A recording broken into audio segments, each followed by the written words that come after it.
ডাকসু প্রচারণার প্রথম দিনেই বাধার অভিযোগ, ভোটের দিন মাঠে থাকছেন সেনা সদস্যরা।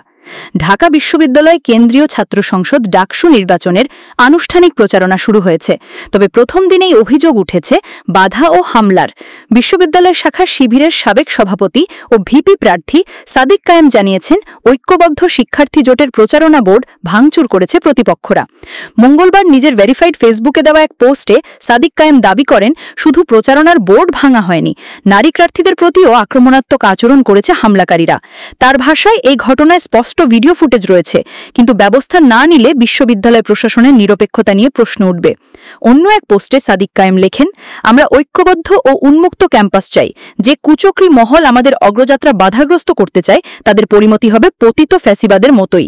তিনি চারুকলার শিক্ষার্থীদের সতর্ক থাকতে এবং ঐক্য বিন্যস্ত হতে না দেওয়ার আহ্বান জানিয়েছেন। এদিকে মঙ্গলবার থেকে ডাকসু ও হল সংসদ নির্বাচনের আনুষ্ঠানিক প্রচারণা শুরু হয়েছে। নির্বাচন কমিশন পোস্টার, লিফলেট ও হ্যান্ডবিল ব্যবহারে সুনির্দিষ্ট নির্দেশনা দিয়েছে। পাশাপাশি সময়সূচি মেনে প্রচারণা চালানোর আহ্বান জানানো হয়েছে। ভোটের দিন কঠোর নিরাপত্তার অংশ হিসেবে স্ট্রাইকিং ফোর্স হিসেবে থাকছে সেনাবাহিনী। বিশ্ববিদ্যালয়ের 7টি প্রধান প্রবেশপথে অবস্থান করবে সেনা সদস্যরা। ভোটগ্রহণ শেষে ফল ঘোষণা না হওয়া পর্যন্ত সেনারা কেন্দ্রগুলো কর্ডন করে রাখবে। ডাকসু নির্বাচনের চিফ রিটার্নিং কর্মকর্তা অধ্যাপক ড. মোহাম্মদ জাসিম উদ্দিন বলেন, কোনো বহির্গত যাতে হলে প্রবেশ না করতে পারে সে বিষয়ে কঠোর ব্যবস্থা নেওয়া হবে। ভোটের দিন মেট্রো রেল স্টেশনও বন্ধ থাকবে।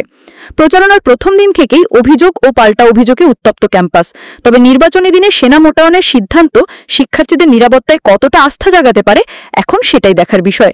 ডাকসু নির্বাচন 2025 লেভেল প্লেয়িং ফিল্ড কি নিশ্চিত হবে?